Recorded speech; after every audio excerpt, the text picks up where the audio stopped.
পশ্চিম ইউরোপের শিল্পোন্নত দেশ ইতালিতে প্রায় ২৫ লাখের বেশি মুসলিম বসবাস করেন। বিশ্বের অধিকাংশ দেশের সঙ্গে তাল মিলিয়ে ইতালিতে গেল শুক্রবার পালিত হয় মুসলমানদের সবচেয়ে বড় ধর্মীয় উৎসব ঈদ উল ফিতর। তবে এদিন দেশটিতে ছিল না কোনো সরকারি ছুটি। এক মাস সিয়াম সাধনার পর কর্মব্যস্ত দিনে পরিবারের সঙ্গে ঈদ আনন্দ উপভোগ করতে পারেননি অনেকে।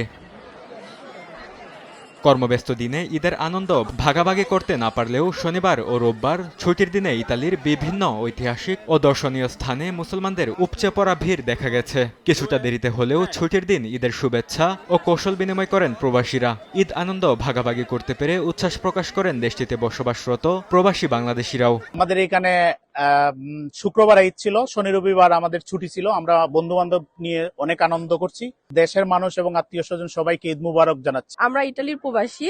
এবার ইটালিতে ওয়েদার অনেক ভালো ছিল, রোজা এবং ঈদ আমরা দারুণভাবে উপভোগ করছি।